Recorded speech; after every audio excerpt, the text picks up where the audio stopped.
Hello friends, welcome to Indian study पर आपका स्वागत है। दोस्तों, आज के इस वीडियो में मैं आप लोगों के लिए यूपी पुलिस कांस्टेबल और यूपी रेडियो ऑपरेटर के लिए हिंदी का बेहतरीन टेस्ट लेकर के आया हूं, जो कि आपके आने वाले एग्जाम के लिए बेहद इंपॉर्टेंट है। वीडियो को एंड तक जरूर देखिएगा, क्योंकि लास्ट में मैं आपसे क्वेश्चन भी पूछूंगा और उसका आंसर आपको कमेंट बॉक्स में बताना होगा। साथ ही साथ इस वीडियो की पीडीएफ डिस्क्रिप्शन में टेलीग्राम चैनल का लिंक दिया हुआ है, वहां से आप प्राप्त कर सकते हैं। तो चलिए दोस्तों, स्टार्ट करते हैं और देखते हैं पहला क्वेश्चन। पहला क्वेश्चन दोस्तों आपके सामने, कर्कश का विलोम शब्द दिए गए विकल्पों में से कौन सा है, इसको आपको चुनना है। तो जल्दी से बताइए, कर्कश का विलोम शब्द। तो कर्कश का विलोम शब्द क्या हो जाएगा सर, जल्दी से बताएं। तो ये हो जाएगा आपका मधुर। तीसरा ऑप्शन यहाँ पर आपका बिल्कुल करेक्ट। क्वेश्चन नंबर सेकंड और थर्ड में वाक्यांशों के लिए एक शब्द आपको बताना है जो इंद्र पर विजय प्राप्त कर चुका हो। वाक्यांशों के लिए एक शब्द क्या होगा सर, जल्दी से बताओ। तो जो इंद्र पर विजय प्राप्त कर चुका हो उसको हम क्या बोलेंगे। तो यहां पर जो आपका सही आंसर हो जाएगा वह क्या हो जाएगा सर, ऑप्शन नंबर सी, उसको बोलेंगे इंद्रजीत। तीसरा ऑप्शन से यहाँ पर आपका बिल्कुल करेक्ट हो जाएगा। और इंद्रियों पर विजय प्राप्त करने वाला उसको बोलेंगे जितेंद्रिय।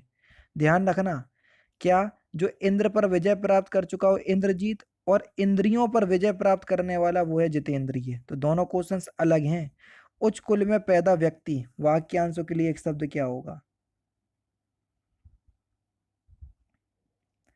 तो उसको बोलेंगे हम कुलीन। चौथा ऑप्शन यहाँ पर आपका बिल्कुल क्या हो जाएगा सर, करेक्ट हो जाएगा। नेक्स्ट क्वेश्चन, ईश्वर तुम्हें दीर्घायु दे, अर्थ के आधार पर वाक्य का भेद बताएं। ईश्वर तुम्हें दीर्घायु दे, अर्थ के आधार पर वाक्य का भेद क्या होगा सर, जल्दी से बताइए। सही आंसर हो जाएगा आपका इच्छावाचक वाक्य। तीसरा ऑप्शन यहाँ पर आपका बिल्कुल क्या हो जाएगा सर, करेक्ट हो जाएगा।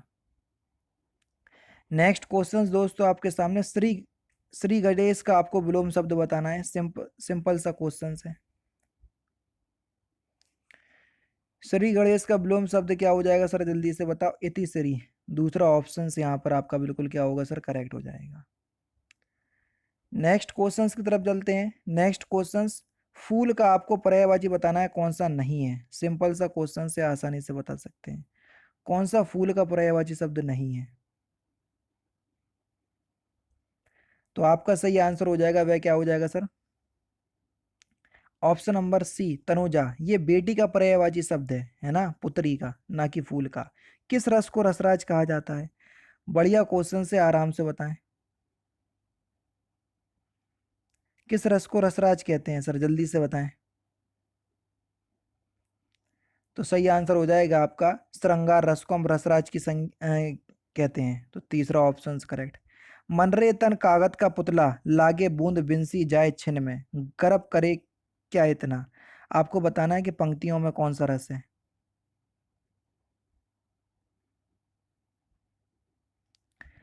तो आपका सही आंसर क्या हो जाएगा सर, शांत रस है। चौथा ऑप्शन यहाँ पर आपका बिल्कुल करेक्ट हो जाएगा। जिस छंद में 4 चरण और प्रत्येक चरण में 16 मात्राएं होती हैं, वह छंद कौन सा कहलाता है। बढ़िया क्वेश्चन है सर, जल्दी से बताइए।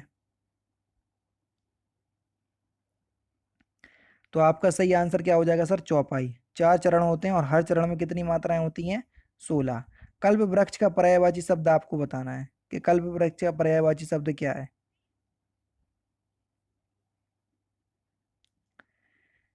तो आपका जो सही आंसर हो जाएगा वह क्या हो जाएगा सर, कल्प वृक्ष का पर्यायवाची शब्द है पारिजात, कल्पतरु, देव वृक्ष, ये सभी होंगे। चौथा ऑप्शन से यहाँ पर आपका बिल्कुल क्या हो जाएगा सर, करेक्ट हो जाएगा। देवद्रुम, हरिचंदन, कल्पद्रुम, और ये सभी शब्द जो हैं वो कल्प वृक्ष के पर्यायवाची शब्द होते हैं। हिंदी की आदि जननी क्या है। बढ़िया क्वेश्चन है सर, जल्दी से बताओ।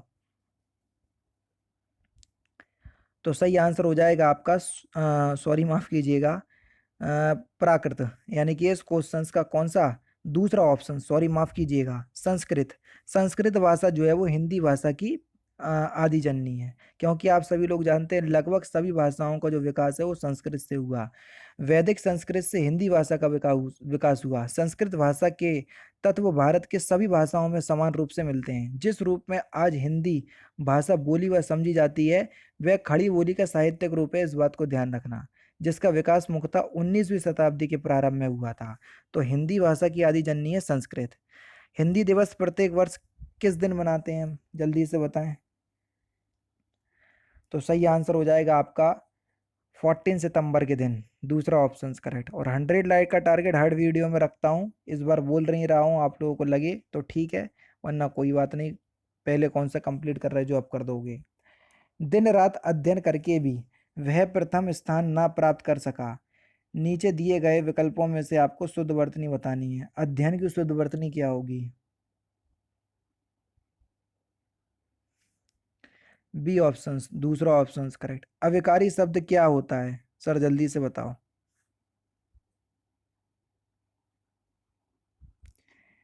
अविकारी शब्द ऐसे शब्द जिनमें लिंग वचन कारक इत्यादि का कोई प्रभाव नहीं पड़ता, उनको अविकारी शब्द कहते हैं। तो अवयव जितने भी हैं, क्रिया विशेषण समुच्चय बोधक विस्मयादि बोधक संबंध बोधक अवयव, सभी के सभी अविकारी शब्द हैं। हिंदी वर्णमाला में व्यंजनों की संख्या कितनी है? तो सभी लोग जानते हो 13 यानी कि 33 यानी कि 33 है। तीसरा ऑप्शन बिल्कुल करेक्ट हो जाएगा। इस समास में पहला पद संख्यावाचक होता है। किस समास में पहला पद संख्यावाचक होता है? दिग्गु समास में। दूसरा ऑप्शन बिल्कुल करेक्ट। राजपुत्र में कौन सा समास है? राजपुत्र क्या हो जाएगा सर? राजा का पुत्र। तो यहाँ पर क्या है? का शब्द आ रहा, कारक चिन्ह है, और कारक चिन्हों का वो तत्पुरुष समास में। पहला ऑप्शन करेक्ट। 23-24 में आपको क्या करना है सर, जल्दी से बताओ। बेमेल को चुनना है। समस्या, कठिनाई, खेद और जटिलता।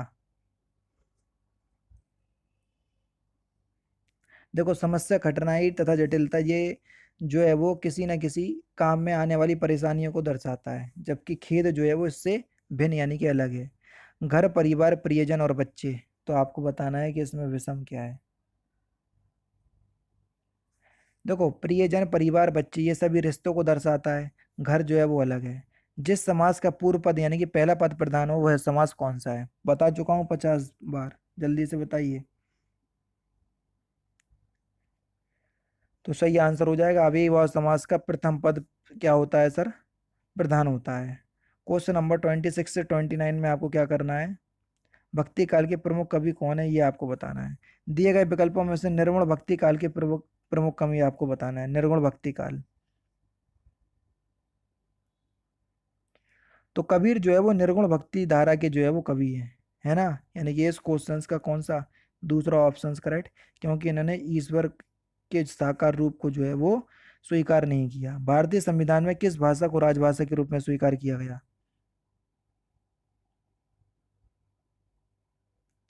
तो सही आंसर हो जाएगा आपका, किस भाषा को राजभाषा के रूप में स्वीकार किया गया? हिंदी को, अनुच्छेद 343 के अनुसार, है ना। यानी कि इस क्वेश्चन का तीसरा ऑप्शन यहाँ पर आपका बिल्कुल करेक्ट। कामायनी महाकाव्य के रचयिता कौन है? तो कामायनी महाकाव्य के रचयिता हैं जयशंकर प्रसाद। पृथ्वीराज रासो किस काल की रचना है? जल्दी से बताइए। तो ये आदिकाल की रचना है। पहला ऑप्शन करेक्ट। दिव्य सावसान का समय मेघमान, मेघ में आसमान से उतर रही है वह संख्या सुंदरी, परी सी धीरे धीरे धीरे। इन पंक्तियों में कौन सा अलंकार है? देखो, मेघ में आसमान से उतर रही है, तो यहाँ पर आप देखोगे जहाँ पर मानव, अमानव में मानव वाले गुण पाए जाए तो वहां पर मानवीकरण अलंकार होता है, तो यहाँ मानवीकरण अलंकार होगा। चौथा ऑप्शन करेक्ट। छा का वर्णक्रम किस वर्ण के बाद आता है ये आपसे पूछा है 31st, जल्दी से बताएं। छा का क्रम का के बाद आता है, पहला ऑप्शन करेक्ट। खग जाने खग की भाषा, इस लोकोक्ति का सही अर्थ क्या है?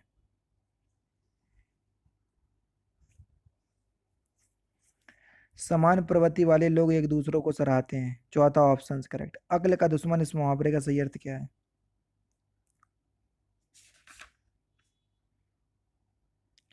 यानी कि महामूर्ख। तीसरा ऑप्शन करेक्ट। देखो, एक वाक्य को चार भागों में व्यक्त कर दिया, जिस पार्ट में गलती है उसी का चयन करना है। धनवान को व्यर्थ बेकार में सहायता देकर कोई लाभ ना होगा, इसकी किस पार्ट में गलती है? धनवान धनवान को व्यर्थ में यानी कि बेकार शब्द जो है वो व्यर्थ और बेकार एक दूसरे के समानार्थी शब्द हैं, एक साथ यूज होंगे नहीं, तो दूसरे पार्ट में गलती है। आपको बताना है शुद्ध वर्तनी वाला शब्द कौन सा है। 36।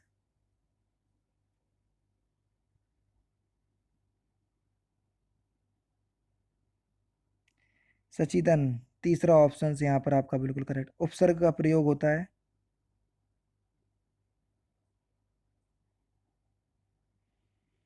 शब्द के आदि में, यानी कि स्टार्टिंग में, शुरू में, आगे। ठीक है। मिठास शब्द में किस प्रत्यय का प्रयोग हुआ है?